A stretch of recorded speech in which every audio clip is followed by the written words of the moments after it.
Hey guys, before we start the show, I wanted to remind you guys that if you are interested in launching your own podcast or if you have a current podcast that you would like to rebrand, this is your chance. Idea to Launch Academy. Go to my show description, use my affiliate code. You don't want to miss this chance. The self-paced course is still available. So this is your chance. What are you waiting for? Go to my show description, Idea to Launch Academy. You don't want to miss this. You could be here just like me on a mic telling your story. Go use my affiliate code. Go. Hurry. Welcome to Double Dose of Raw Talk Podcast. I am your host, Miss D. On this weekly show, you will tune in to discussions of different topics about today's society, culture, and adulthood. Of course, there's always juicy conversation with a little bit of love and plenty of sex. And let's not forget the stories of all relationships and the mess with relationships. Join me every week along with my friends and guests to get your dose and keep it raw on everything and anything. And remember, no topic is off limits.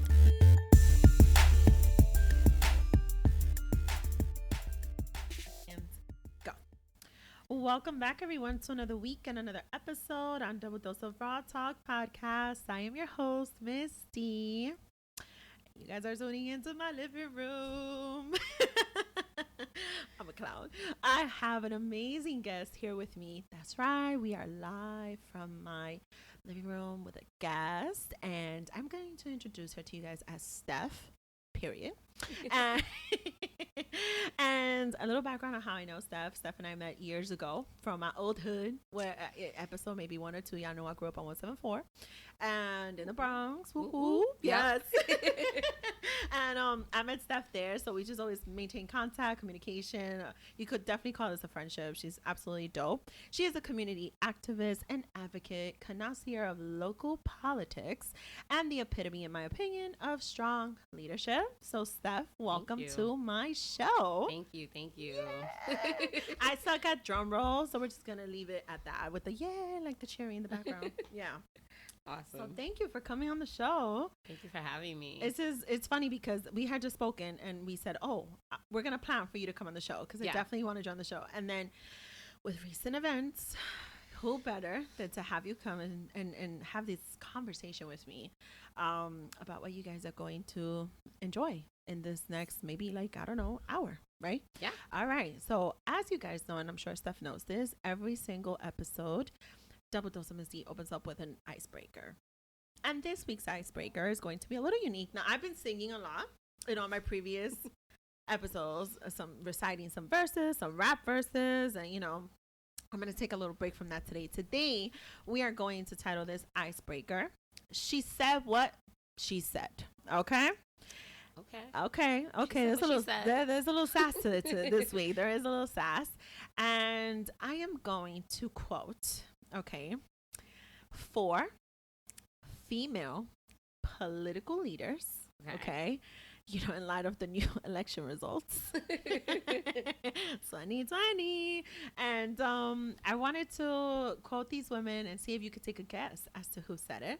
Okay. They are well known. Okay. They're all alive. Okay. And they've definitely been on the news these past few days. Okay. All right. Are they from all New York or not? Nah. Okay. All right. No. Not all from New York. There's a reason why she asked that, guys. There's a reason why she asked that. No, it's not all New York. Okay. All right. So, the first one. All right.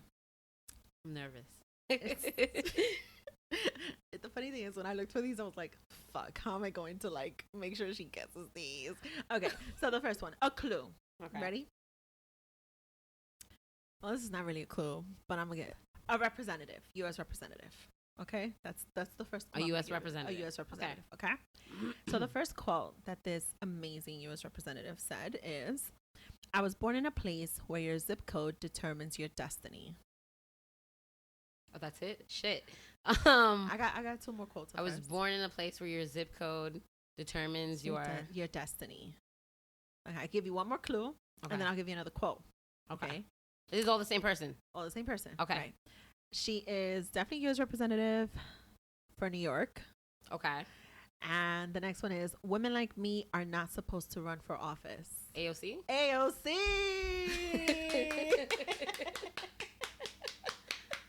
It is AOC, Yeah, guys. she's so fucking awesome. Have you read like her Vanity Fair article? Yes, I did. Oh my god. Actually, yes, I did. And I'm not a fan of Vanity Fair. Let me just say that. But you know, she was on it, so I definitely wanted to read it. And she's very deep. Yeah. Very, very deep. If you guys have not read that, see if you look it up and read through it. If you're not well versed with AOC, it is Alexandria Ocasio-Cortez. She is a U.S. representative, Democratic Party since 2019 for District 14 in New York. And a little bit of a quick, you know, light bulb for you guys. She is the one that was called the bitch. If you want to look that one up. And she addressed them and read them for filth. I'm not even going to say his name of who did that to her at the House of Representatives. But that's exactly what the fuck happened. And she addressed them and read them for filth when that happened. So shout out to AOC. Didn't she say like a bitch sometimes has to do the job or something like some that? shit like that. And I think if she could drop the mic, she would have. But she didn't because I think that shit is like stuck to the fucking podium. But she definitely did. She read them for filth. So that was dope. Good shit, Steph. Good shit. Okay. So the next one. First clue. She's a lawyer and politician. Okay? Okay. She's definitely been in the news these days. Okay. So her first quote is, when we show up and act boldly and practice the best ways to be wrong, we fail forward. No matter where we end up, we've grown from where we began. She's very deep. She's very, very deep with it. Shit. I have one more quote. Okay. One more clue. Okay. The clue is Georgia. And the next quote is, effective leaders must be truth seekers. And that requires a willingness to understand truths other than our own. Georgia. Mm-hmm. Lawyer and politician. I don't. Lawyer and politician. So the rumor is because of her that Georgia turned. Oh my God. No, Stacey Abrams? Yes! Oh my God. Yes, Stacey Abrams. That sucks that I didn't know her quotes, yo. Yeah, well, let me just say this. Let me be fair. She has a lot of quotes. I mean, she is, I want to say she's by far one of the most amazing speakers ever. She's so intellectual when she speaks, and just her words, they really hit you. And out of just all the quotes that I was reading from her, I was like, yo, those two really stand out to me, and I don't know why. And again, this is just for fun for Steph to guess them. I mean, I don't expect her to tune into every single speech and know it by heart. And of course, she's not going to automatically, you know, favor the ones I like, right? But I'm glad we're even talking about it. Stacey Abrams has been in the news for quite some time, given recognition for all her hard work. But specifically with this election results, they are really giving her recognition, her crown, her everything for Georgia's vote. Which she is totally huge. Deserves it. And she totally deserves it, yes. So now the next one, okay. She is a lawyer, a writer. And here goes her quote. Okay, I'm going to save the juicy clue for the second one, okay? Okay. As women and young girls, we have to invest that time in getting to understand who we are and liking who we are. All right, I don't. I want to say Michelle Obama, but I don't think it is. Yes, it's Michelle Obama. Yes. She's the bomb. Diggity. Like, I wish I had someone like her when I was in my 20s. Seriously, right? She's so uplifting, literally. I followed her. She has a podcast, and I don't know if it was her podcast or an article that I found. She had like her list of songs of her playlist. Yes. Oh my God, she has some good shit. Good shit. Why don't I know this? I'll get it for you. But she has some really good shit.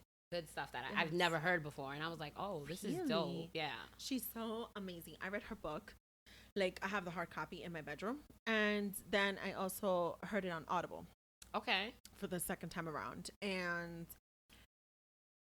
again, probably one of the most classy, respectful, and without even on purpose, just leaders in that White House, right? Standing right beside her husband, who was then our president, President Obama.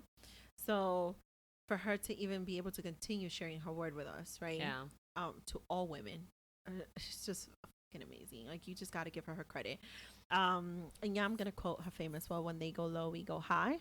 I actually saw a meme the other day that said, no, I go higher. Yeah. No, I go lower. They said I go lower. I feel like that's like the story of our life now, especially ever since like they switched up on us, the Republican Party, and like forced to go through and choosing a Supreme Justice when they had promised not to ever do that to us.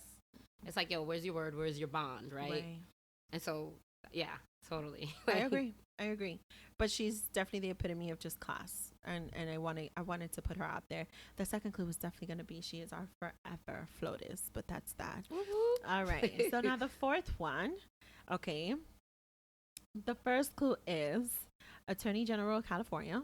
Oh, we know who this is, but I want to hear the quote. I gotta get the quote. I mean, in all the quotes that I've been hearing all these days, which we're going to discuss, some of the issues that have come up ever since the results came in.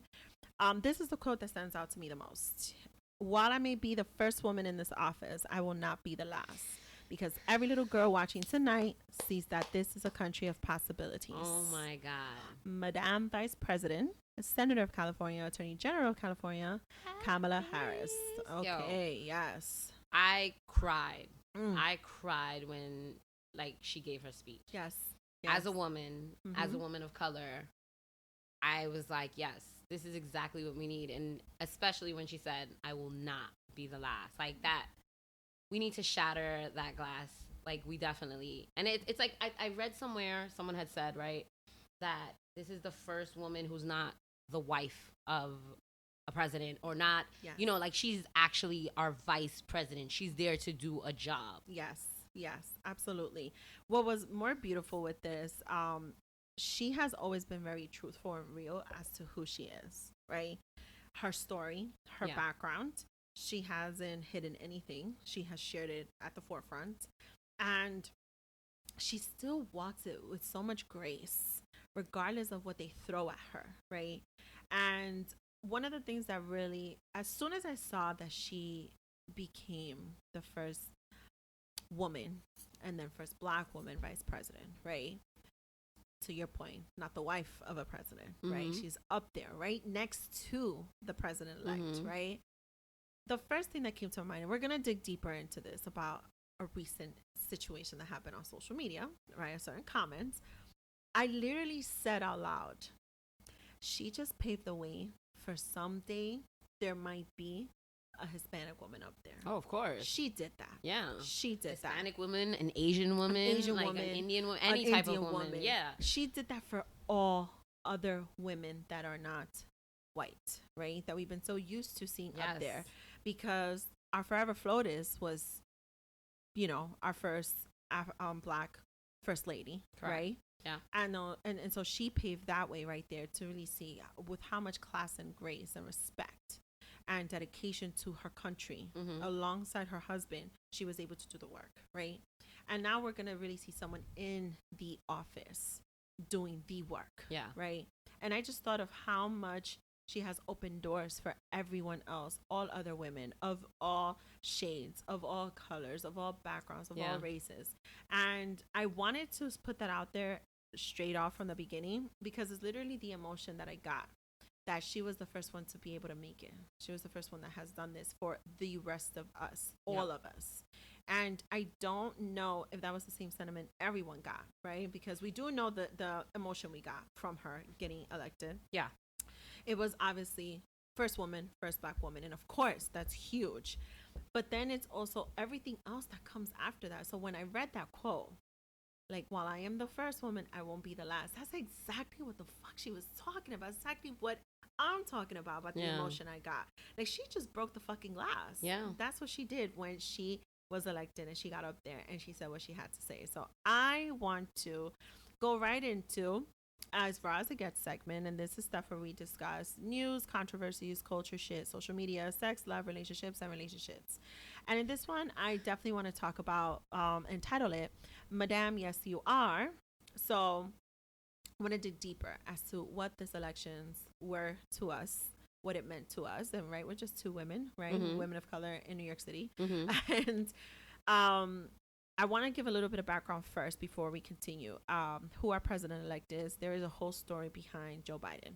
And I hope that everyone who now sees who the president-elect is, that they go and they become educated at who he is as a man, as a person, his background, his trajectory. Like, you know, November 7th, when he was 29, he was elected into Senate. You know, I didn't know this. I just realized that on his way into being sworn into that, he was in the hospital with his two boys that year because they got into an accident. His wife and his daughter died in that accident. I had no idea about these things. And so when you really do the research as to who they are, just as people, the reason why I urge our listeners, right? The reason why I urge anyone who may be tuning into this and listening to this to get to know who that person was and is and who they are today is because we just dealt with someone in leadership who their character and their person was just completely atrocious. Yeah. And to one of the most recent newscasters who, journalists, I should say, he said character matters. I don't know if you saw that interview. I'm going to quote exactly what he said, and I'm going to tell you guys who it was that said it. I think it was Van who said it.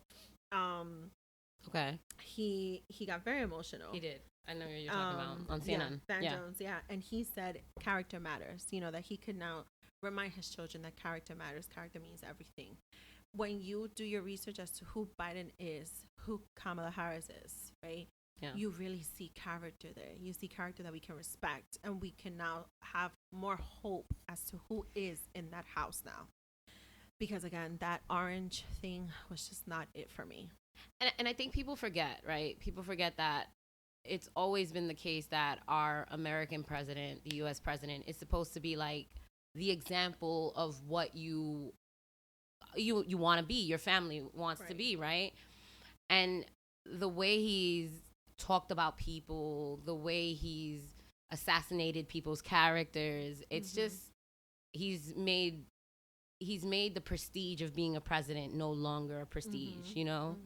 Like there's like if you go to London, right? You go to Great Britain, like yeah, things are changing, people are different, but there's still this respect to the royalty, right?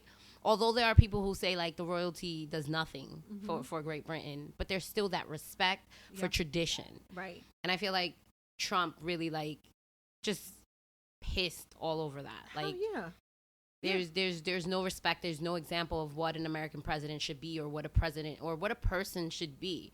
And that's the one thing that Biden I think is going to bring back. Yes. Right? That respect, that posture, that character, like who you should be. Absolutely. I agree with you, actually. It's presence. It's his presence alone. You know, they say when it comes to even like the small topic of confidence, is like when people know when you walk into a room, it's your presence, is the way you present yourself. Presentation is also everything. And that's something Biden and Harris both have. And it's so different from what we've been seeing in these last 4 years. It's kind of like we've been taking cover every time that thing goes on the podium and has spoken in the last 4 years. But then we also have to keep in mind, right? Like Trump has always been a businessman. Right, let's give him that. Right, he's been a businessman, good or bad. Right, because I'm not in the business arena or industry to tell you he's been a good or bad businessman. Although a lot of people will tell you he's not the great businessman. Right, exactly. But he's been a businessman, and when it comes to business, it's a different game than when you're dealing with people. Yes. Right, when you're dealing with people, you have to have an open heart, an open ear. Yes. Right, and you have to understand that not everyone is going to be on the same page as you, and sometimes you may not convince someone that this is the greatest thing to move forward with, but you have to find a common ground, and that is the one thing that Biden does bring to the table, that he really is a great negotiator. Although Trump was given that title from God knows who, right?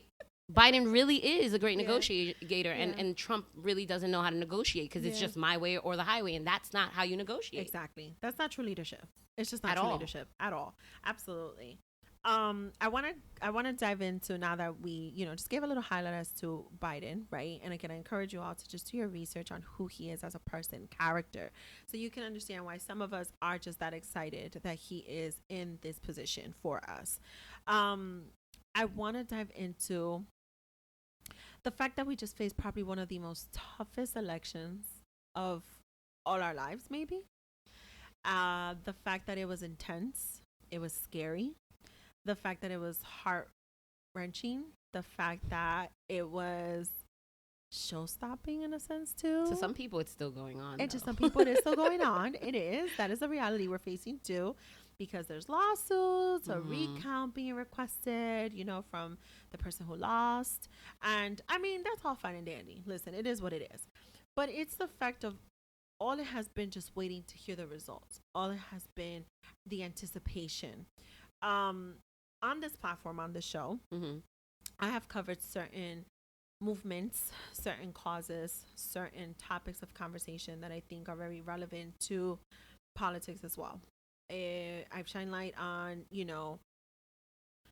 my sentiments and my love for LGBTQA. I've shined light on how close to home immigration hits for me.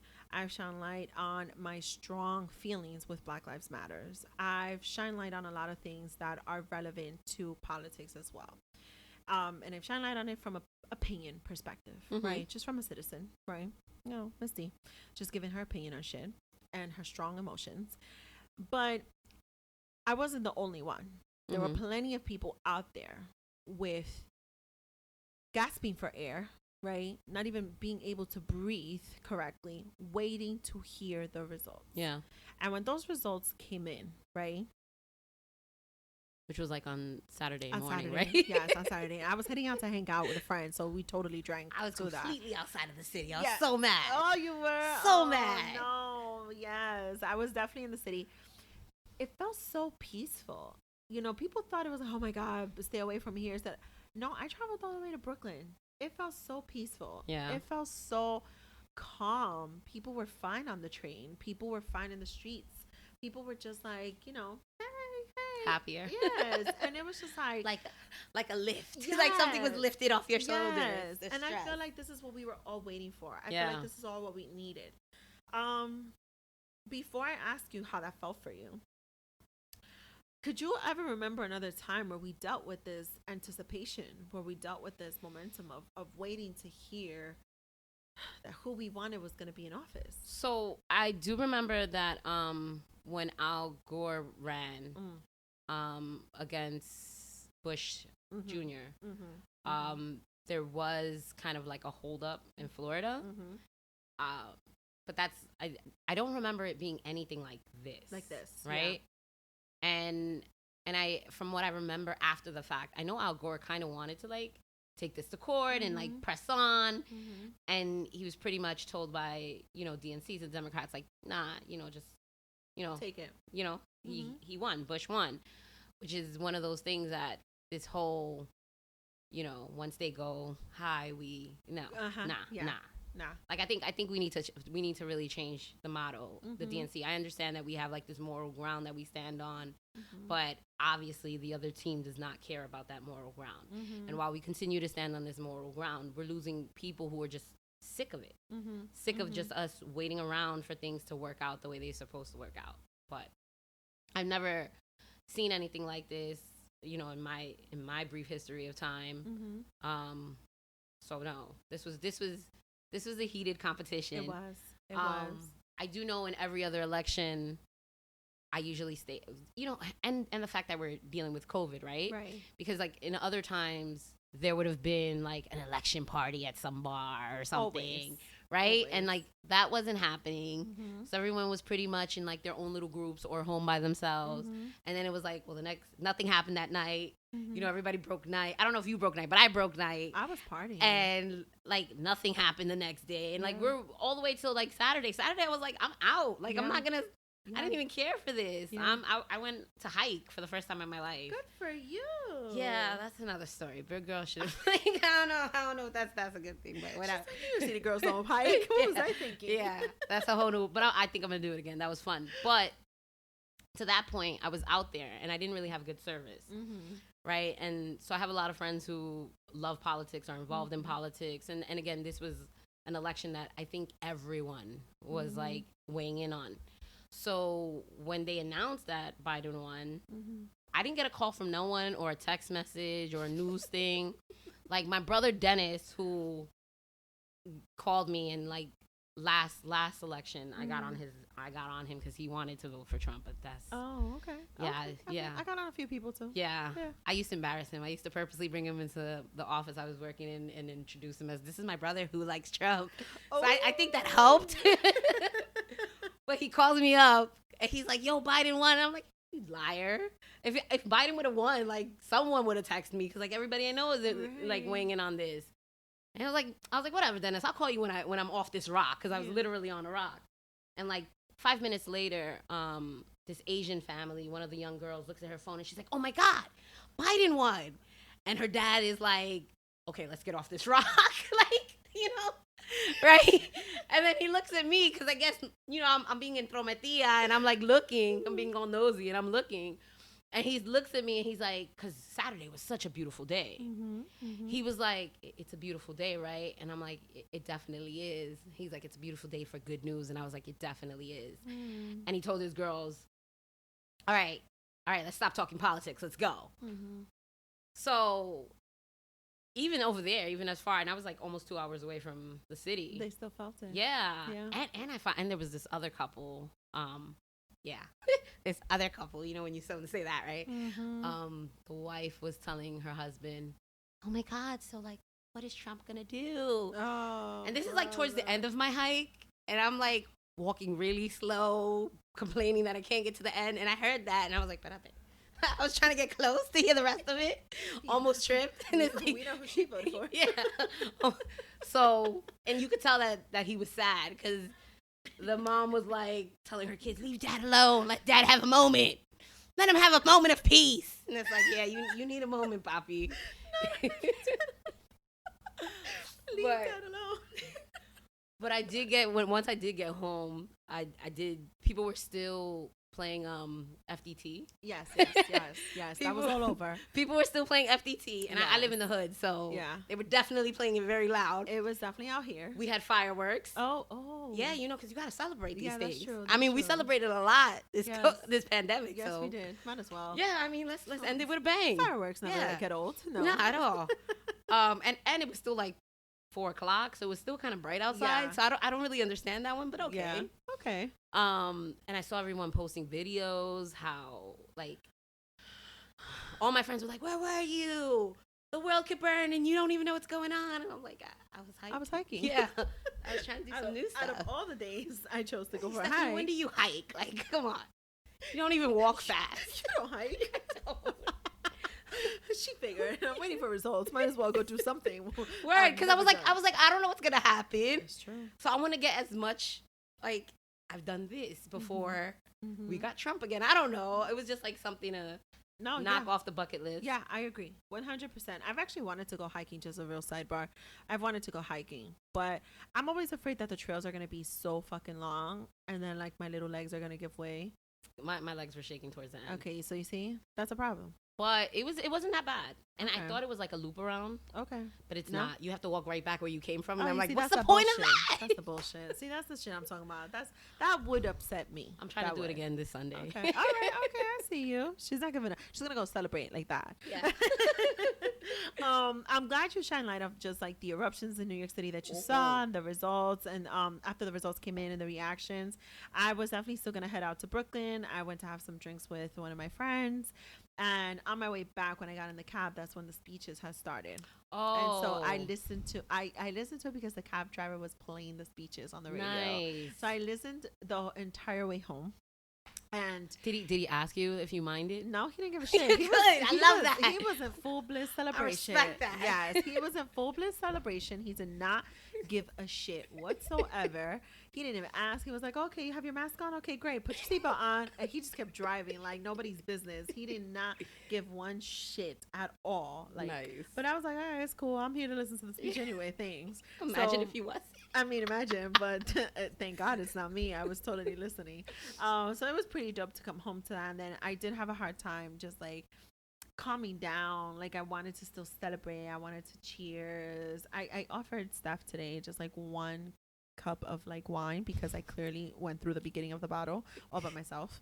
But I did celebrate on my own, and I wanted to see if there was a time. I think actually the fireworks. You remember? Oh my God, they were beautiful. So you remember my old hood once before. So you remember the street that you could look from the window. That whole. I remember when Clinton won. The people from the building came out and they wrote Clinton or Bill or some shit like that. And they did fireworks that year too. You can see it from the window. Oh, dope. Yeah. For any one of you listeners who has been to my crib back in the day, you already know what window I'm talking about, what street I'm talking about. But it was definitely when Clinton became president. And then I believe it also happened when Obama became president. I can't remember if the fireworks happened, but I think everybody did come out and we were cheering and everybody was very, very happy. Yeah, for Obama. Yeah. Because that definitely happened when I was still living over there. Yeah. Yeah, definitely. Yeah, I was starting to hang out over there when Obama won. A little bit before Obama winning, I started hanging out over there. Yes. So it's definitely other elections where I do feel like the anticipation was real and we were waiting, but definitely this one was like no other. It was still a lot of fear instilled in a lot of communities. Whether, you know, I saw on some of the news channels, some people saying, I don't have to be afraid to be deported. I don't have to be afraid anymore to just be out here and working, because a lot of these people are working jobs and they are fearful of their life that they would just be arrested and deported. You know, there were so many people just driving their cars and honking their horns and playing FDT, and you know, you saw those flags waving, Black Lives Matter. So you know, you saw all of that, and I just think it just did bring a sense of relief to a lot of communities. And I want to get into what does it feel like, right, after seeing this entire race. And you said it from the beginning, you are a woman of color, right? What does it feel like for you? Because I know what it felt like for me. But to see Kamala Harris up there as Madame Vice President, knowing who she is and what she represents. So not only because she's a woman of color, but she's also a woman who chose not to have kids, right? I mean, I don't know if that was her personal choice or you know what that was, but I feel like a woman who's in politics and a woman who's Latina, you know, you get this. People constantly have this expectation of you being a mother, and if you don't have a kid, like you just. That's it. You're not a woman. You're not. And it's like, bro, I check every other box, right? Like maybe I'm not a mother to my own child, but I'm a mother to my niece sometimes. I'm a mother to my nephew sometimes, right? I'm a mother to my friends' kids, you know, you know, as their second aunt, right? You play that mother figure. But as a working woman, it's just a woman who's in law.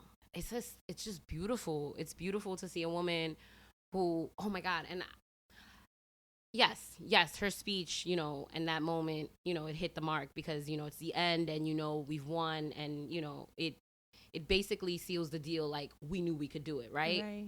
But to me, it was more even like when she had her debate with Pence, right? Bring me back. And she didn't stand for his bullshit at all. Right. And, you know, people had made comments about the face that she makes. And it's like, are you kidding me? Like, people forget that because you're a woman, or people think because you're a woman, like, now you have to, like, fit this identity or this picture that they've created, right? And I think for a woman in politics, it's really hard because you want to be assertive. You want to be respected. But then that assertiveness, that respect that you're trying to gain, people will sometimes push you to the point where they put you in this category where you're a bitch and you're mean. And it's like, no, I'm assertive. I want this and I want this a certain way.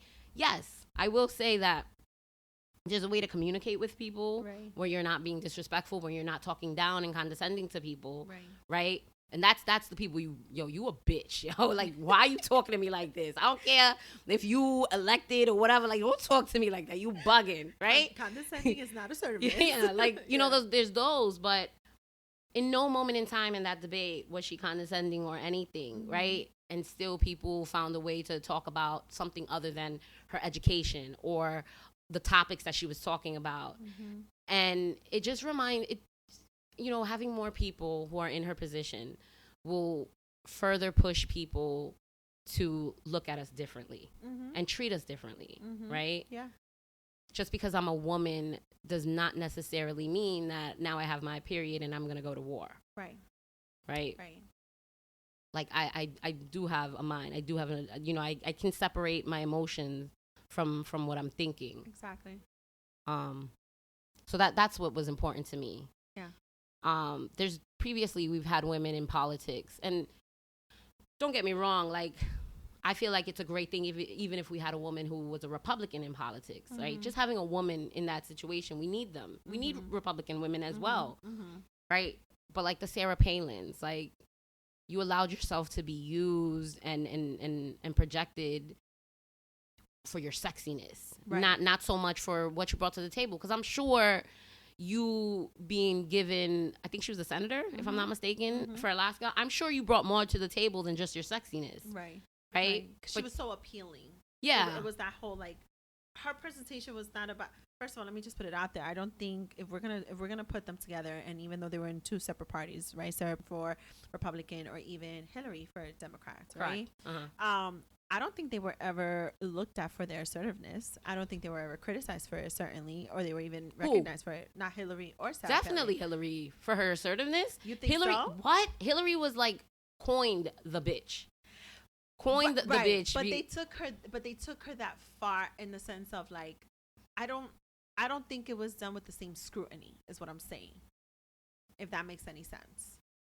With the same scrutiny that they, like how they tried to play Kamala Harris. I don't think so. I think the one thing I will say that her education didn't come. They did call her a bitch. Right? Her education didn't, like they don't question Hillary's education the way they question Kamala's education. Right. So that I will say. Right. But as a woman, straight up, just being a woman, regardless of the party you're in, I think it's very difficult to be a woman in a place of power and be considered not a bitch. I think it's really difficult to do that. And although people may say, oh, well, there's ways around it. Yeah, but it does. If you can't be too friendly. Like, you really can't, true, right? Because the moment they see you too friendly as a woman, they're, oh, she's being nice. So Yet there's the Bill Clintons who are friendly. Like, I met that man. He is the most friendliest man I've ever met in my life. I could probably hug him and he'd be like, cool, you know? But, like, you can't do that with a female politician, because as soon as you do that, like, and even as a woman, you know that as a woman, once you allow anyone to be a little more comfortable with you, now they think they can treat you a different way and speak to you a different way. Absolutely. I just feel like, because I tried, when I saw the debate with Kamala Harris and Pence, I did try and go back to the debates with Hillary. Okay. And I totally see how she was totally looked at as a bitch. I totally see how she was, you know. But do you remember Trump, like, walking around her? Like, yes. You would have never caught me. I would have turned around like, yo, my man, ¿qué te pasa? Right, like, right. And that's what I'm saying. He was so fucking disrespectful. It's disgusting. Now, when I looked back to it, it was very disrespectful. And it was very disgusting. And it was disturbing that he still got elected. Okay? Yeah. But neither here nor there. It is what it is. We've survived those 4 years. I just still feel like even the aftermath of it, even the way Hillary reacted, yes, she was still considered a bitch. Yes, she was still considered trying to defend herself during that debate. I just don't feel like I felt the wrath of the scrutiny. Like, the way some of us celebrated Kamala Harris for saying, let me speak. Yeah. There was still a whole group who was coming down on her, like, oh, how dare she, like, talk to him like that. Yeah. And it's like, what do you mean? She didn't tell him to shut the fuck up, bro. She just should've. said, and she should have, right? She did very respectfully say, let me speak. Yeah. And it's just like, I just feel like, I don't know if it's because of her background, right? I'm sure. I'm sure it's because of her background. I'm sure it's the case that, you know, she is a woman of color. Right. And first, as a woman of color, who are you talking to? Right? Like, oh, yeah, that's true. Are you talking to a white man like that? A white man like that. Yeah, like, you're right. You're right. So I definitely feel that. I feel like if it was between her and Hillary, if Hillary was the one who was standing there against Pence, it wouldn't have been taken the same. Yeah. I totally agree with that. Yeah, that part. And I do agree with you too with one thing you said. I think we're both in our mid-30s, right? Yeah, we're in our mid-30s. I do have a child, right? But I get questioned as to when's the next one coming, and I feel those pressures. I know, I feel those pressures. Because like, are you gonna take care of my next one? No, no. I've asked that question. No, not whatsoever. And let me just say this: I know I've been a great single mother and I've done a great job, but I do not aspire to do this again. I do not. Let me just be very transparent on that, okay? But I have friends. Some of my closest friends, they have very respectfully said, I don't think I see myself having children. They are very career driven. And we do get those scrutinies from people like, oh, but you're not a complete family if you don't have a child. Yep. Or, what are you? Or like, what kind of a woman are you? Like, men do not get questioned like that. At all. Ever. Men do not get questioned at all. Like, you're the cool uncle stud who has his own place and has like different women in your life. The auntie who has the cat, right? The cat. Which by the way, I have a cat. I have one too. He's in the hallway. He's my brother though. He belongs to my parents. But I feel you on that. And the reason why I love all the barriers and all the glasses that Kamala Harris just broke. Definitely. So many levels. And I give a slight little background on Joe Biden, but let me just give Kamala her acknowledgement, her recognition. Okay, she is in a blended family. She's a stepmother. She is the second marriage to a Jewish white man. Okay, the first man in office? The first, what is it called? Like oh my God, I forget what it's called. I forgot what it's called. And there's a whole article on him. On how they met and everything. A whole article, guys. I mean, there's a whole background. And this is what I'm saying. Like, it's so important to get to know who they are as people, as humans, because y'all already see the piece of trash we had in office for 4 years. And I just feel like in getting to know who they are as people, as characters, meaning their characters as personas, as their backgrounds, their stories, where they came from, there's if any, their struggles, and I'm sure there are plenty, because you work hard to get to those places, to get to these places where they are today. It wasn't just easy for them. They have their stories. They have, call them legends at this point, because they're in this to make changes. And I think it's so important to know all of that. Like, she is proud of who she is. I've seen in different TV shows, if it's someone who's running in politics and she's a female, one of the first things your family, the way your family looks, it's so huge. You're happy with your husband and your children and this and the third.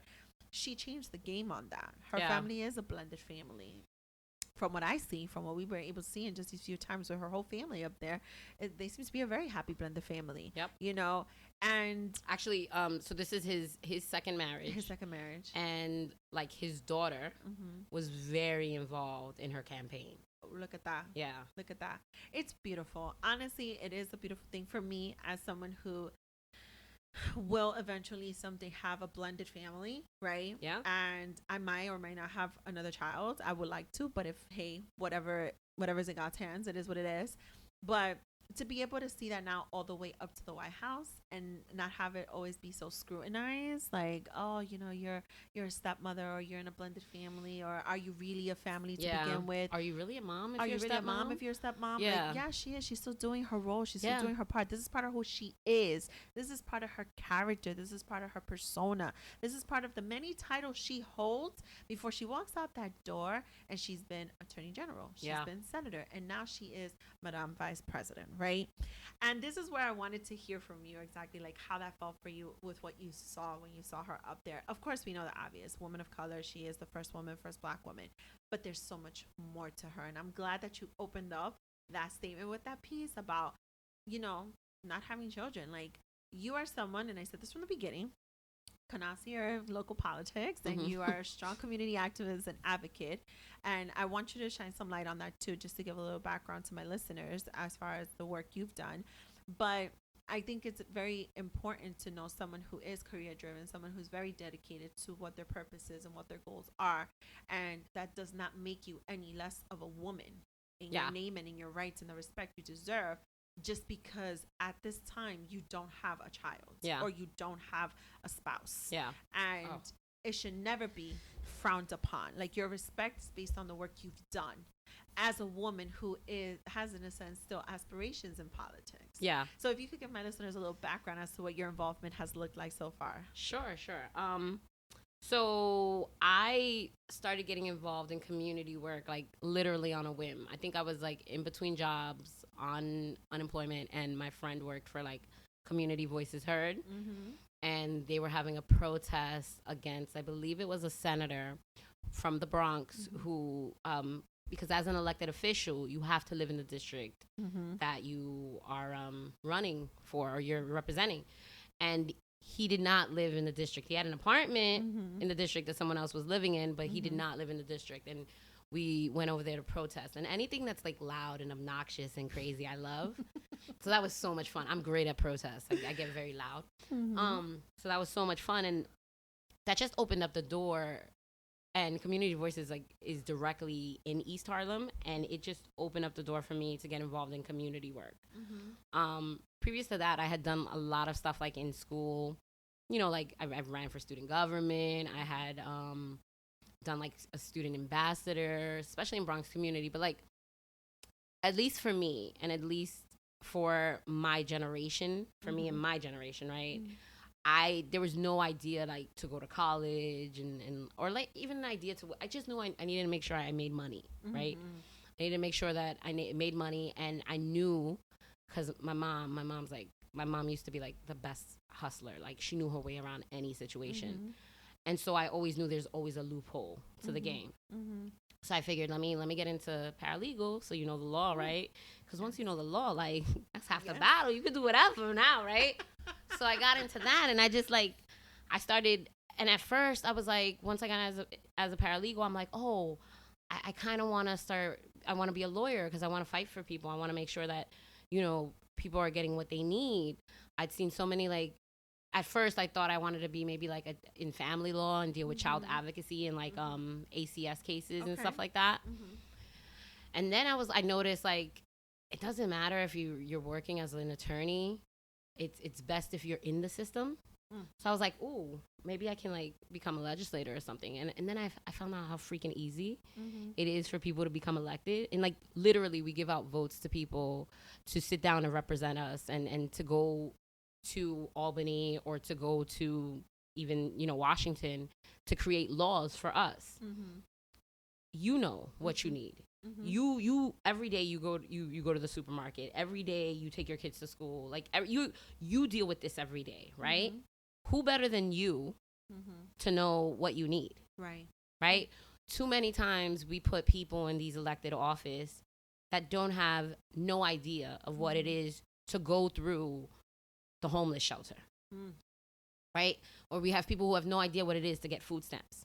Or we have people who have no idea what it is to take care of your aging mother who now has dementia. Right? Or we have, you know, there are people who are very fortunate and don't have these problems, right? Mm-hmm. Or they have someone who can take care of those problems for them. Mm-hmm. And because they have someone to take care of those problems for them, or they're financially stable for those problems to be secured and dealt with, they have the opportunity to run for these offices and continue to create laws for you and for me. Mm-hmm. The people who are like, pero espérate, like, you don't even know what it is for me to pay extra 10 cents for a plastic bag because I forgot to take my reusable bag to the supermarket mm-hmm. during COVID. Mm-hmm. You know what I'm saying? Like, mm-hmm. you don't know what that is. Like, I know what that is. Mm-hmm. And why should we continue to allow people who don't live in our area, who don't live in our districts, to push forward agendas that may not be good for you or for me? Mm-hmm. Mm-hmm. So Community Voices Heard did open that up for me.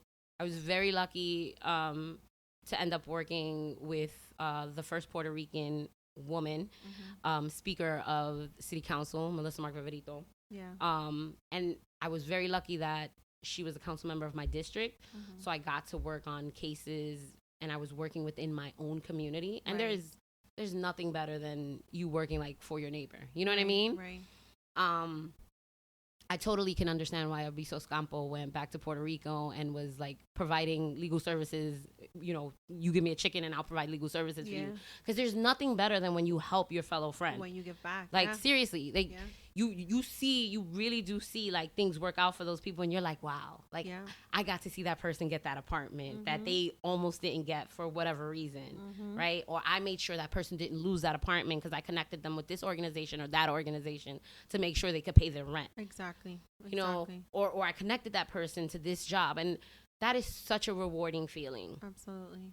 So I was blessed to do that, and then from there, I just working in the council member's office, I noticed like there's so many things going on politically that we're too busy to worry about because we have to be at work, because we have to find childcare, because you know we have to pay our bills, right? And we don't have the time, and by the time you've done everything, I don't care what's going on, right?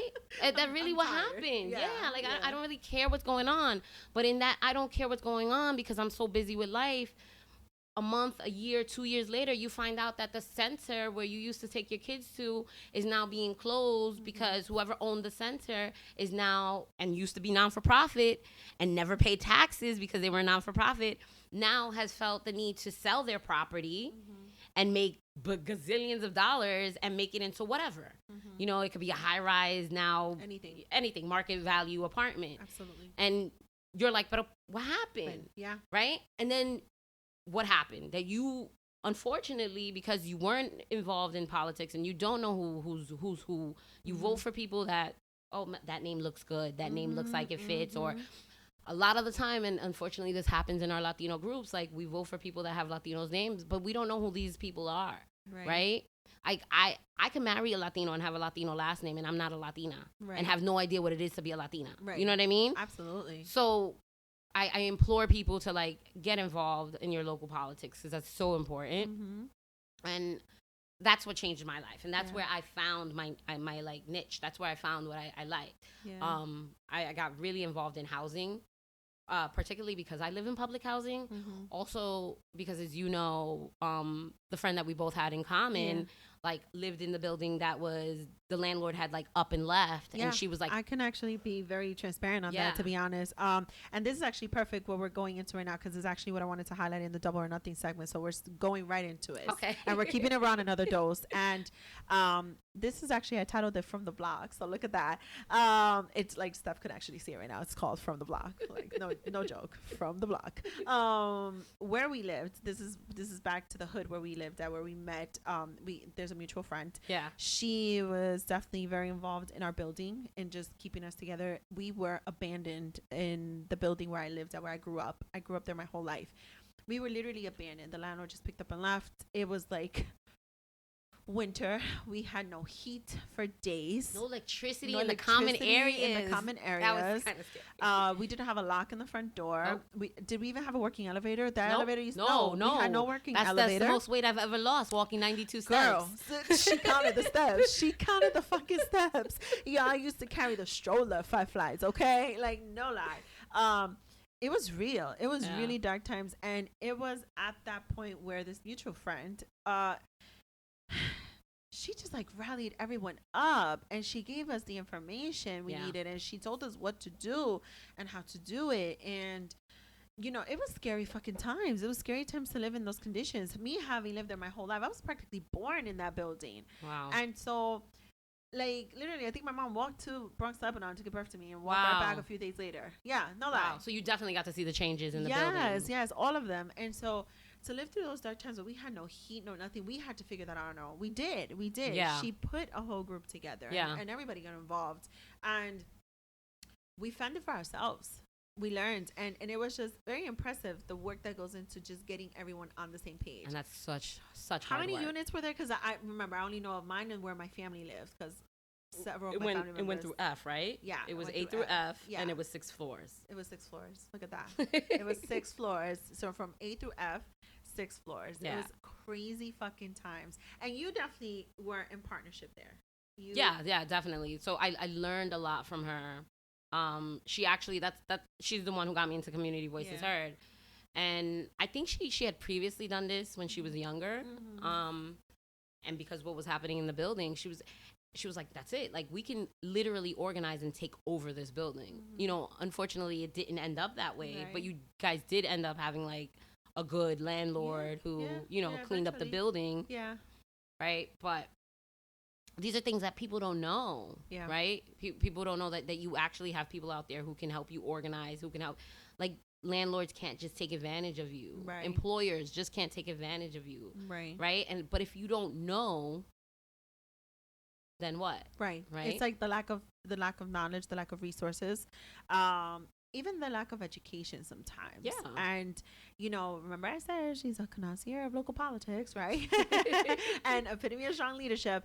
I wanted to definitely highlight in the Double or Nothing segment, what are your key recommendations to our local communities? I know within my listeners, it doesn't matter if they're part of my community or part of their own community. There is a whole concept behind why it's important to become very well versed and educated on your local politics. Yes. So I wanted to know, what insight can you give on that note for anyone who's listening regarding their own communities?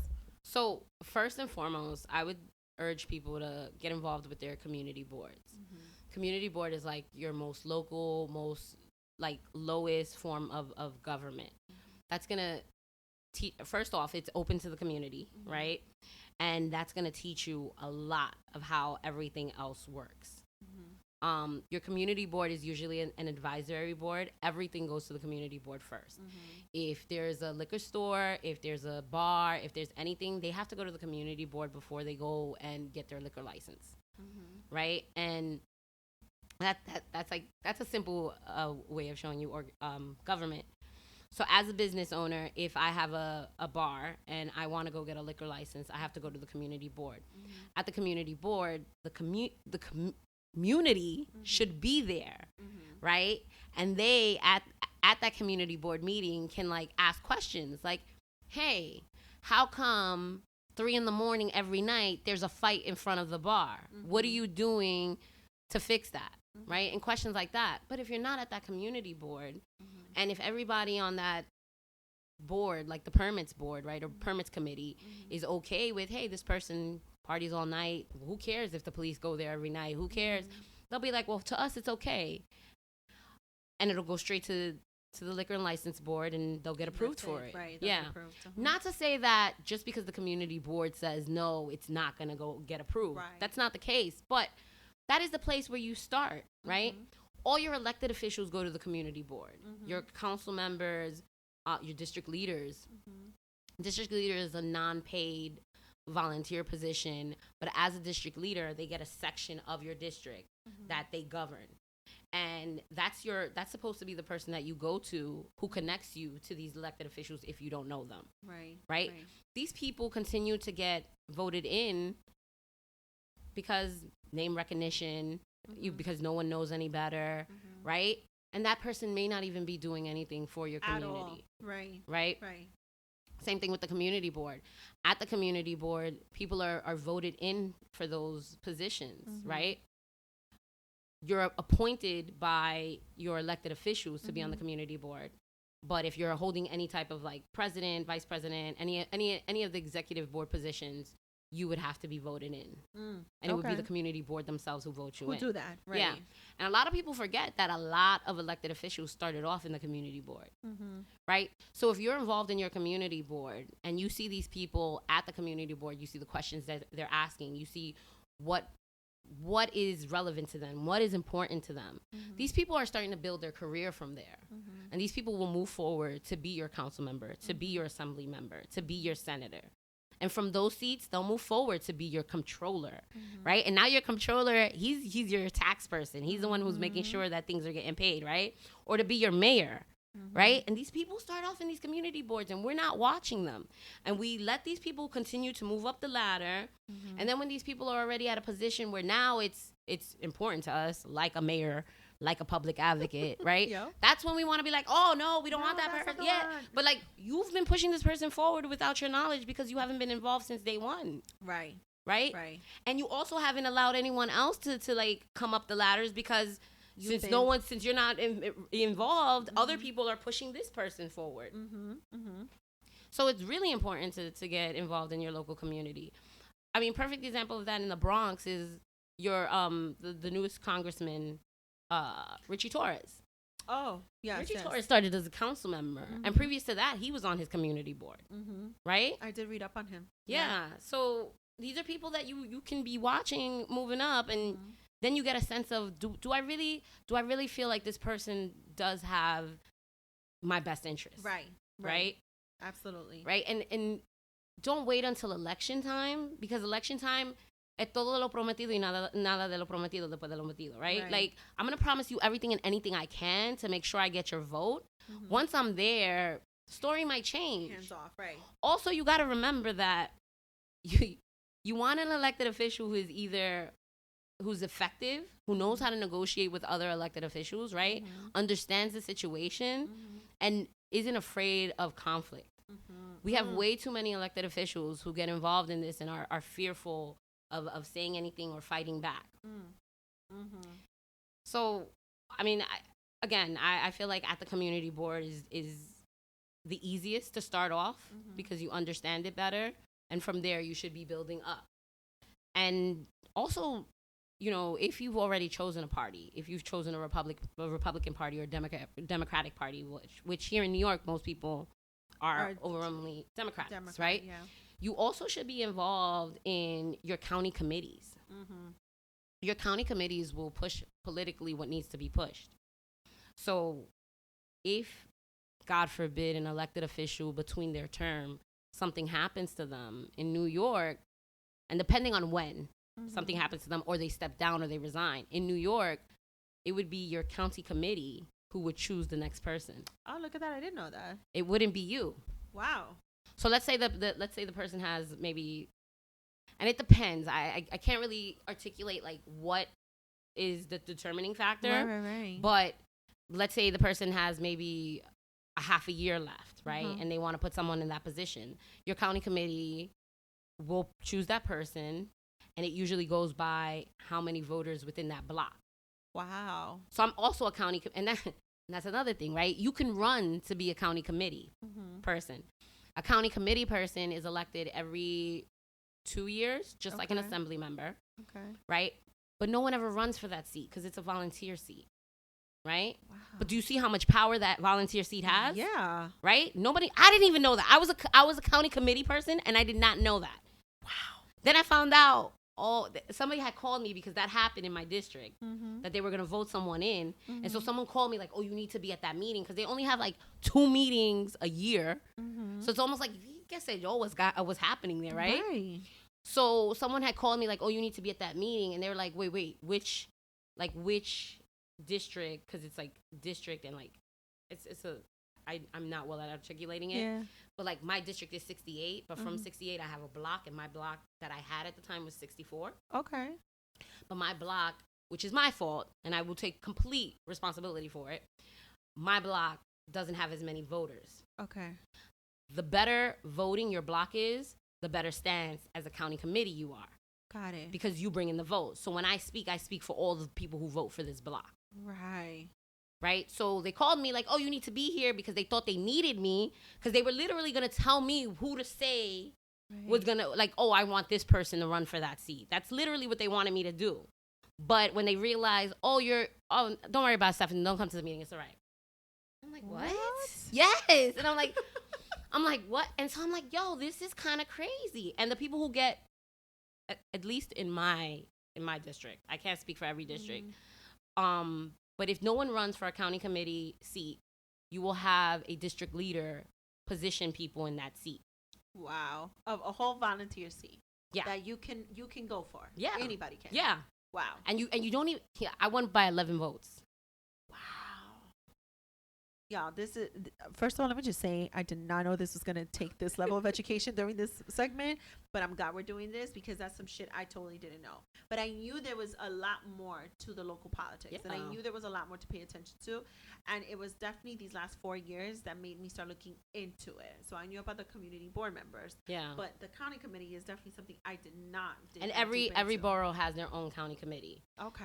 And they have, I don't know if it's called the president of the county committee, but every county has, which is every borough, has their own president. And like for Manhattan, it's Keith Wright. I'm not sure Yes, because he's ran for other seats as well. Awesome man as well. Very, very, very educated. I don't know who it is for the Bronx. So let me just say this: we are strictly speaking on New York City level, right? And but the fact still remains, New York State is a whole different ballgame. New York State is a whole different ballgame. But the fact remains that every one of you listeners has a community. Every one of you listeners has a county, has a city. The point to this part of this episode and this conversation is for the purpose of knowledge. So the same way I've started looking into certain shit, and even in my own special way, I'm trying to give back to my community too, and how I'm starting to get involved in that and going into that thought process is the same way we're encouraging everyone when it comes to your own city, your county, your own community. Become involved and become very educated on it, because it begins from the local elections. That's the bottom line to this segment. It begins from there. Like I just said, I knew of the community board members. I did not know of the county committee. I did not know about that one. So that's going to be the next shit I look into now, because I mean, I'm not saying I'm going to become involved all the way like that, because you know, I'm this is a one woman show and I have a whole day job, and so I can only go so far. But I'm now curious to know who is involved and how that is steering the way when it comes to this community. And at least if you're not gonna, you know, run for any of these seats, at least know who is. Yeah, exactly. Because that person should be connecting you when you need assistance, right? Absolutely. I'm thinking now of certain times I went through where I needed help with certain aspects in life. For example, you know, you brought up like, oh, when that daycare center closes, like what the fuck happens to the community? What the fuck happens to all the children who are going there? Yeah. I remember I was in my last year of college at Baruch, and I had my son, and it was my last semester, not even my entire last year. I had just went through 3.5 years. Okay. And I needed help with childcare assistance. Okay. And I went to apply for it and I was denied. And I said, but why? I wasn't working a full-time job, right? I have my child. I just needed help with paying the child care, right? And I was told no, because even though you only have one semester left, it's a 4-year college, and we do not help 4-year college students for bachelor's degree. And I said, but you're not helping me for 4 years. I'm showing you my transcript. I'm showing you my letter of acceptance for graduation. I just need 1 semester, and I just need help for this. And I was completely denied, and I was not helped. I literally had to find help from my family to take care of my son for free. For free. Like, no help, no nothing. And not thinking about that, and thinking about the communities, and thinking about the members of all these communities, thinking about the resources. Imagine if I knew then what I've cared to now look into today at 34 years old. Shit, I'm going to be 35 in like a week. But imagine if I knew then that maybe I could have looked somewhere else for help. Yeah. For some form of a resource, for some form of guidance, for anything that could have possibly helped me during that last semester to help pay for my son's childcare. Because I needed to leave him somewhere while I finished school, because I did not want to be that person who dropped out of college the last year. It was bad enough I thought I was grown and left my home and got married and had a child. Okay. No shade to myself, but I'm going to recognize it. It was bad enough I did all of that. I had no business, but I did it. Kudos to my child. But I needed the help. Yeah. And there was no way for me to get it. It was like black and white on piece of paper, like, no, deny with a red stamp. Yeah. 4-year college, you're out. And I had no idea. And I had nowhere to turn. So I wanted to highlight this piece. So we know so far 2 ways to definitely become involved and become educated from a local level. Is there anything else you can highlight as far as becoming involved and being educated from a local level when it comes to politics, or even with the community? How can we start? You are someone who's been an activist and an advocate for your community, and you started, with giving back. Yeah. Do you have any recommendations for anyone within their own communities, how they could give back to their communities? I mean, now with COVID, things are a little difficult. I mean, however, there's always like food giveaways that people are doing that you can definitely like ask to help.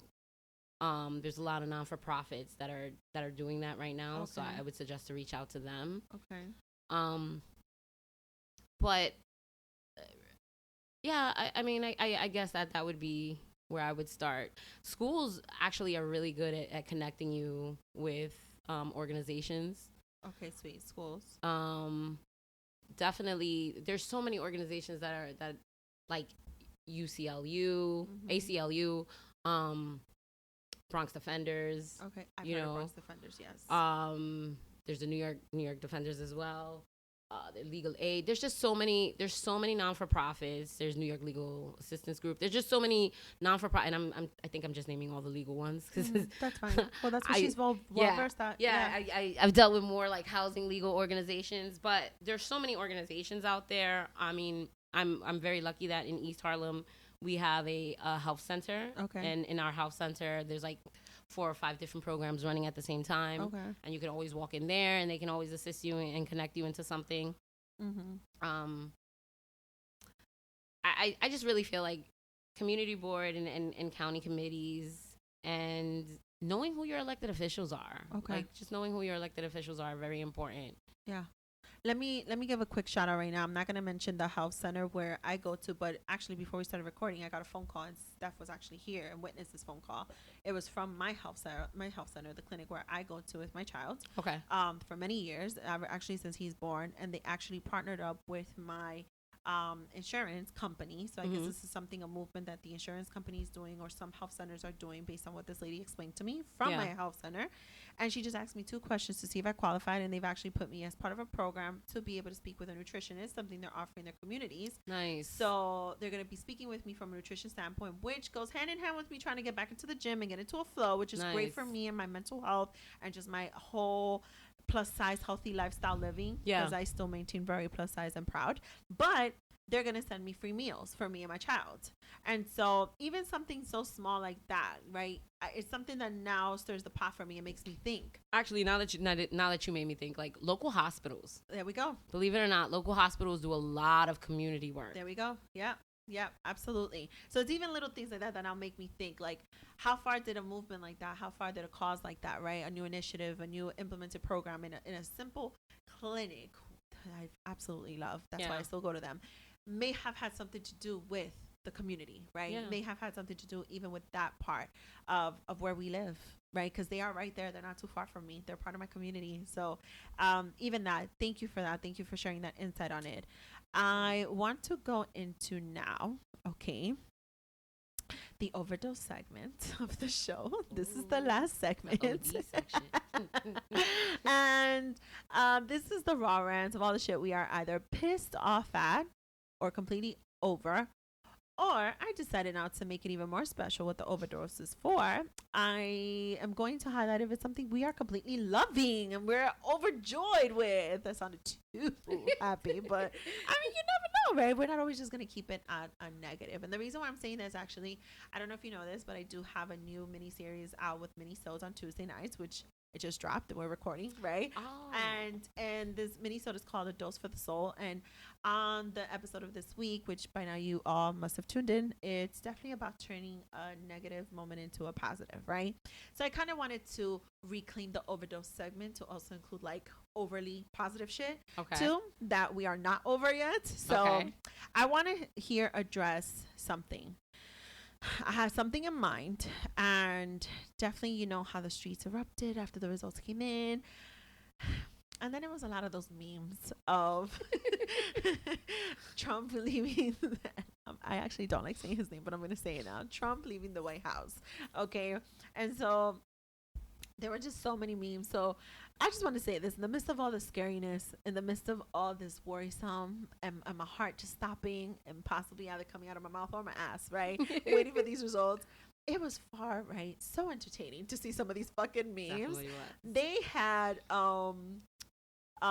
you gonna lose your job. They had that one. That was my favorite. They put his face on the cops with the video. So they did that. And then my very fucking Hispanic self, Channel 41 watching Sábado Gigante ass. Fuera.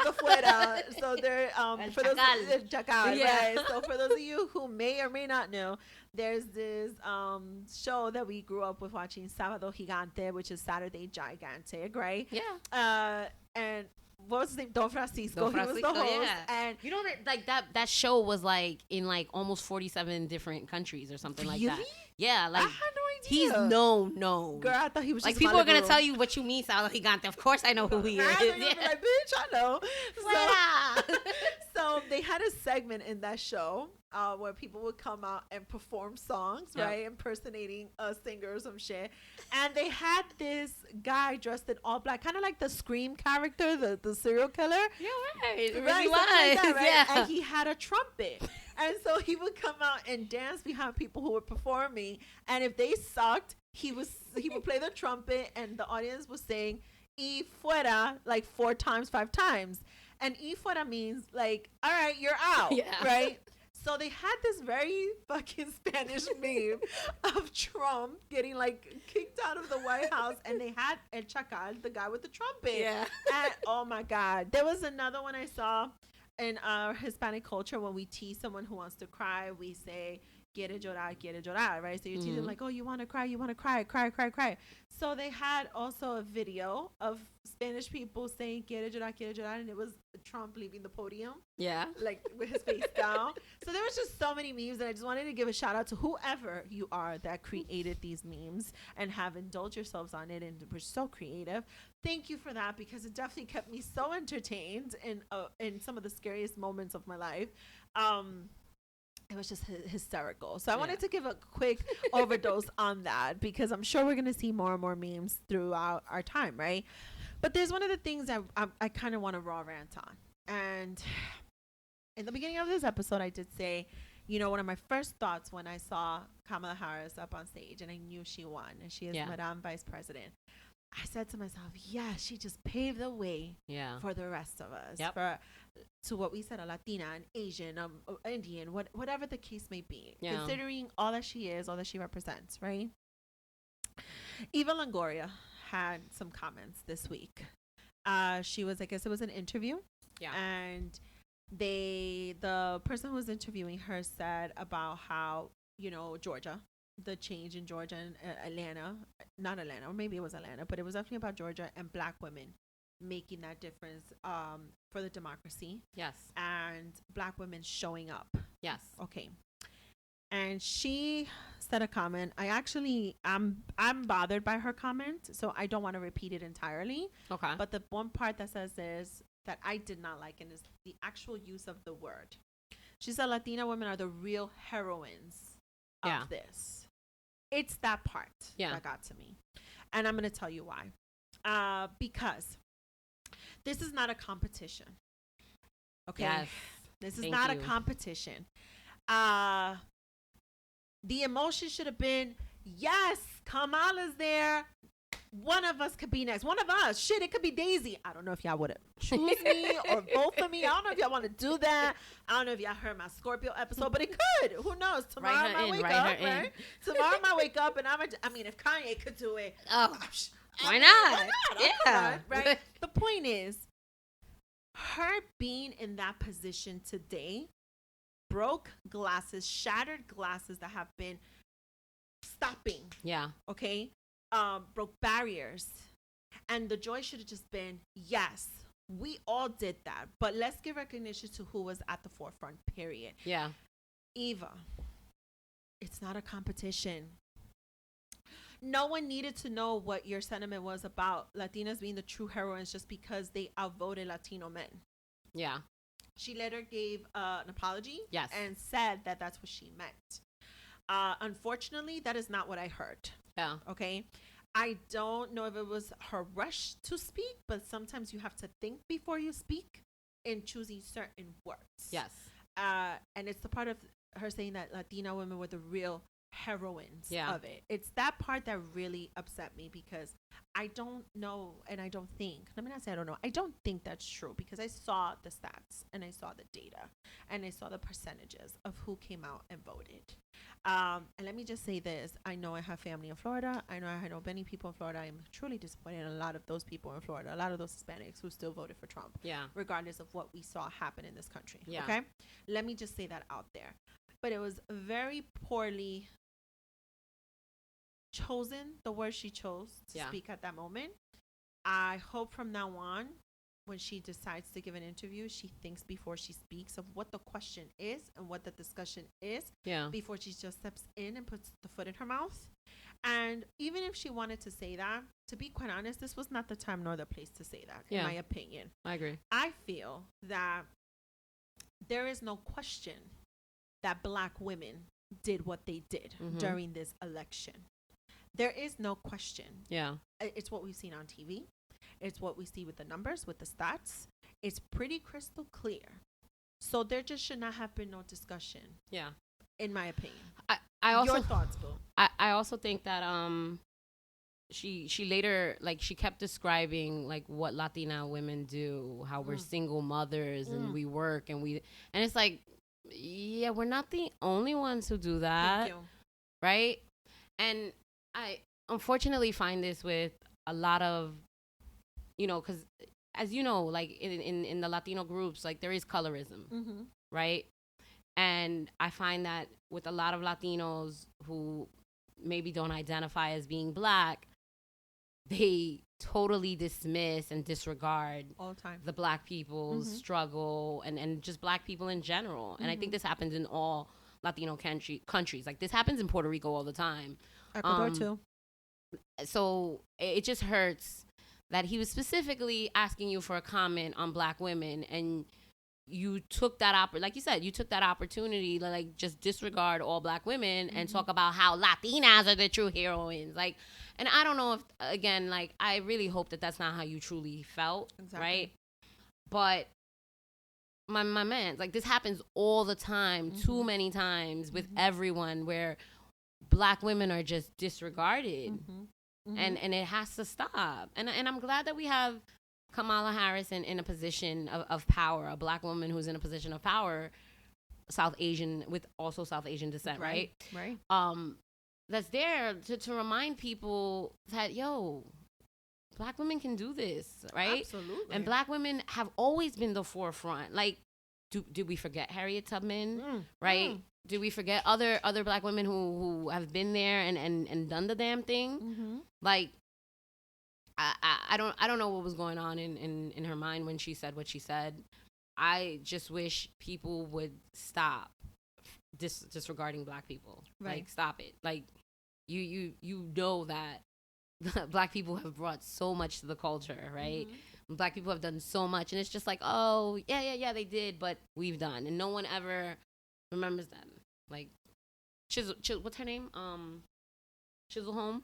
She, you know, she's a Black woman who no one ever talks about how she ran. Right. Like, didn't she run for vice president, if I'm not mistaken? It was VP. Right? I thought it was VP. I'm actually going to look into it, but I thought it was. Yeah, like, and people completely forget that. Actually, there's a good show on Hulu that talks about the women in the 70s with that whole movement. Yeah, some gems over here for the listeners who have Hulu. I know I mostly sometimes talk about HBO Max or Netflix, but there we go. Yeah, that's a really good show. And actually that's a really good show to watch when as a woman. Yeah. And a woman of color, because it does go into the subject. It does touch on the subject of being a woman, being a woman in politics, being a woman who has children, being a woman who doesn't have children, being a woman of color, right? Being a woman who may be a lesbian, right?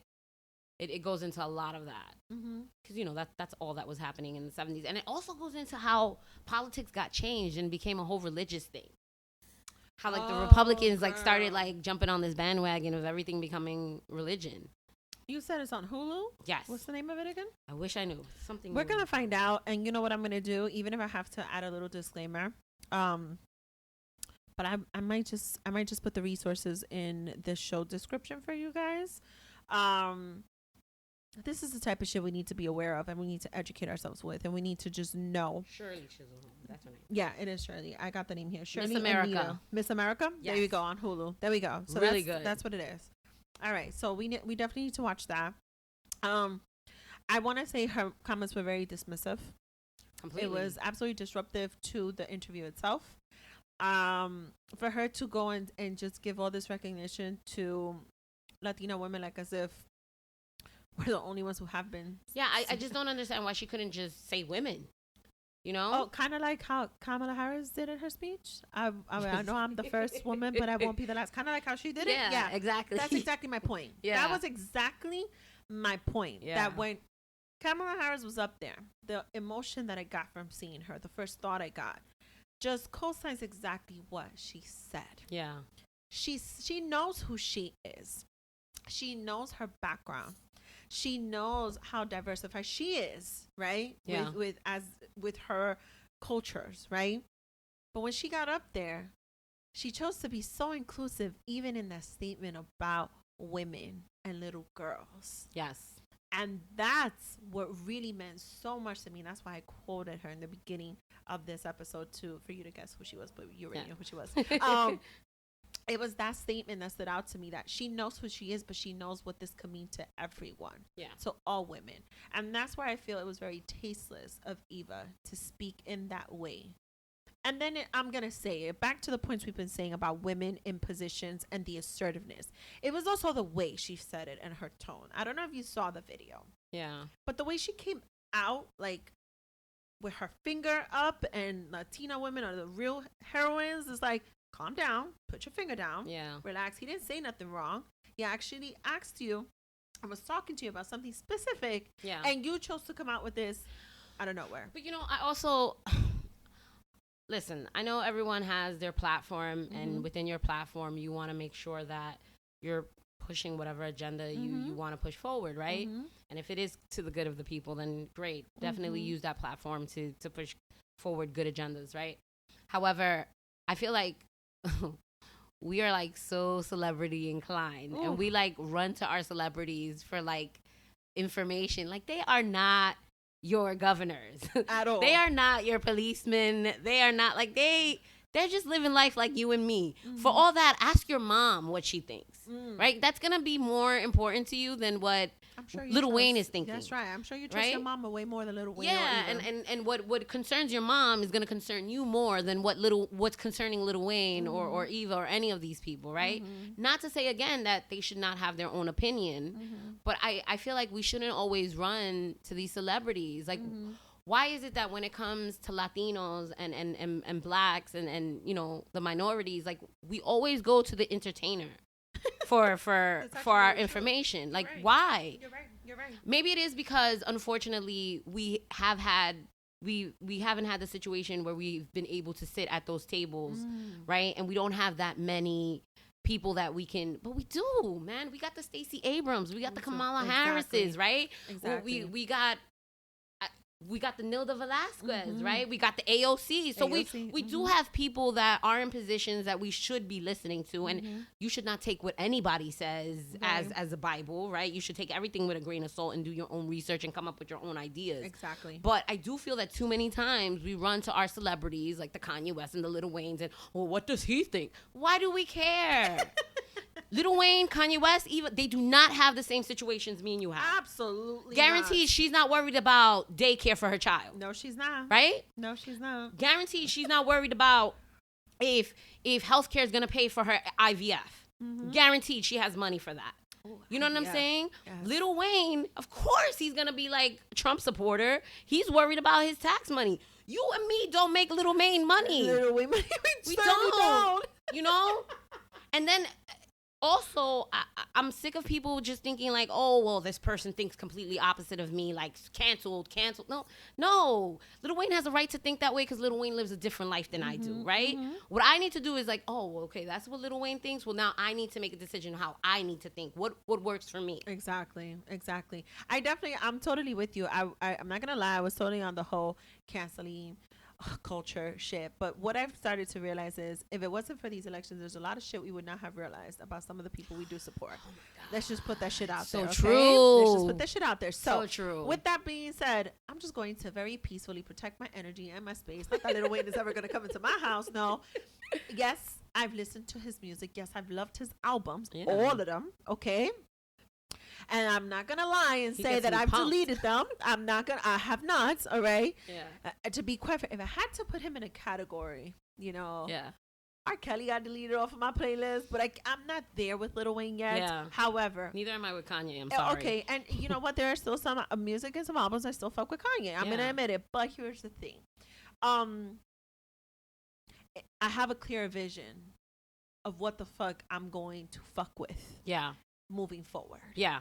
That's the clear vision I have now. It is because of the elections of how much it's opened up. Yeah. Who certain and listen, I know not all of us, many of us are not, the orange man's friend. right? I'm not. But let's be honest. If it wasn't for the orange man, a lot of people would not even care what's going on with American politics. You know, a lot of people wouldn't care. That I do think that had a lot to do with why so many people said, "Nah, fuck this, I'm coming out and voting." Yeah, because I don't want him. We had the highest amount of people voting, like 75 million, and it came with all the 75 million for Biden and like 71 million for Trump. For Trump, yes, I think it was his disgusting behavior and performance these last 4 years, in my opinion. I don't give a fuck what impact he may have or may not have with whomever of you thinks that they're going to send me information as to whatever he did good. I don't give a fuck. There are certain things here that matter the most to me, and at the top of that is character, to quote Van Jones. Yes. Okay, and that is where I am at when it comes to this person not being elected president again. It's just my rightful opinion to have that, including with my vote. Okay, now with that being said, I do think it is everything he showed out these last 4 years that definitely took people to the polls or to do the mail-in ballots or what have you, however they chose to do it. And with the fact that there was more voices feeling empowered in the political world. Yeah. Okay, positive, like Stacey Abrams. Yeah. Who were going to give the recognition of flipping a whole fucking state. Okay, because we needed those voices to become even more louder and stronger and still so classy and respectful in their own right. Yeah. Okay, to really make those changes. And it's, if it was not for this thing, who was in office in 4 years, I don't know if we would have had such a drastic realization, such a drastic clarity of life, of the real problems that are happening in society. Yeah. And, you know, I know we're talking about how we should not just hold our breaths for what our celebrities are saying and doing, but kudos to some of you celebrities who have really chosen to get involved and to really go and speak to certain politicians about what can they do to make fucking change. Yeah, definitely. I do want to give those definitely kudos. If you have the platform, you definitely should use your platform, you know, for whatever best interest you have. Mm-hmm. However, I just feel like there's too many of us that follow along the celebrity lane. Mm-hmm. Trump himself, right? Like, how many people did not just vote for Trump because he was on the Celebrity Apprentice? That's and he exactly was like, what happened. You know, exactly. And that's the problem. Like, people, your celebrity is not your politician. Mm-hmm. You know what I mean? Like, that's not someone who knows how to govern. Right. Someone who knows how to govern and bring leadership might not be the same person who's screaming off the top of his head on TV. Mm-hmm. Like, that's not the person you want negotiating your salary. That's not the person you want to go to. I look at it this way. Is this a person who I'm okay with going to court with me and representing me? No. Right? Like, no. Right? Like I'm not inclined to have the orange man go in there and like piss off my judge and put me in jail. You know what I mean? Absolutely. I don't know. I just feel like we need to move away from always going to our celebrities for answers. Right. And that includes to all these interviews too. Like, I get they're involved with organizations and whatnot and what have you, and that's perfectly fine. But yeah, just be cautious as to who you're interviewing to the news channels, to the magazines, newspapers. What you're listening to. Definitely do your own research. Do your own research, right? I mean, Eva needs to be held accountable, and I hope she takes ownership for her shit. I do want to acknowledge that she did give her apology. I do know Black Puerto Rican PhD on Instagram. Shout out to her, because I started looking more into her and her platform and her page. But she reached out to Eva. Apparently she has some connections there. Okay. And shout out to Tamika D. Mallory, who actually said she also wants a conversation with Eva. And I love her name, Black Puerto Rican PhD. I love it. But yeah, she wants that conversation. I think it is important for that conversation to happen, and I hope it does happen, because this is what we've been fighting for. We need to realize that we are one and the same. We need to stick to fucking together. Period. We just need to stick together. Kamala Harris being up there means something to all of us, and that's exactly what her messaging was when she said her being the first woman but not the last. That's exactly why she chose the words she did, because she was sending a message out to all women, and this is not a competition. Period. End of story. Yeah, and I think we need to make that clear, like, from the beginning. Mm-hmm. Right from the beginning, this is not a competition, because if we start off this being a competition, we're just gonna be divided, and again, once you're divided, you get conquered. So once again, we're gonna fall into the same fucking rhetoric, the same bullshit. Yeah, and it's gonna be yet another fight, and it should not be like this. We've come too far. Like, enough is enough with the bullshit. Yeah. I'm eager to see if that conversation happens, to be honest. We have come to the end of the show. Oh. This was so dope. I'm so happy I sat down with Steph, and yeah, she will be back, because I'll be telling y'all that about everyone. It's so far so good. I do be bringing all my guests back. I still got more to bring back, but Steph is definitely going to come back. This is fun. Maybe when I come back, I can talk about how I'm going to run for something. Hey! So Raw Talk is going to endorse that. We're going to be playing a whole ad here. I don't know if people are ready for like a small, short Black Puerto Rican who likes to curse. I don't know if I'm ready for all that. I'm going to go to your district to vote. How about that? That's fraud, yo. I know fraud. It is. Let me not say that. I'm probably going to edit this part out. This was a pretty dope conversation. Thank you so much for joining me on my platform. Do you want to tell my listeners where they can follow you or find you? I mean, I'm on Instagram. Okay. Steph Hazel 112. Okay, all right. And I'll put the tag in the show description. Yeah. This was so dope. You guys, thank you so much for tuning in to another week and another episode on Double Dose of Raw Talk Podcast. I am your host, Miss D, and you guys will tune in next week. Bye. Ooh. Make sure to follow us on Instagram and Twitter. And we are streaming on all platforms. Check us out on Apple and Spotify. And don't forget to subscribe, rate, and review. Now let's talk about it.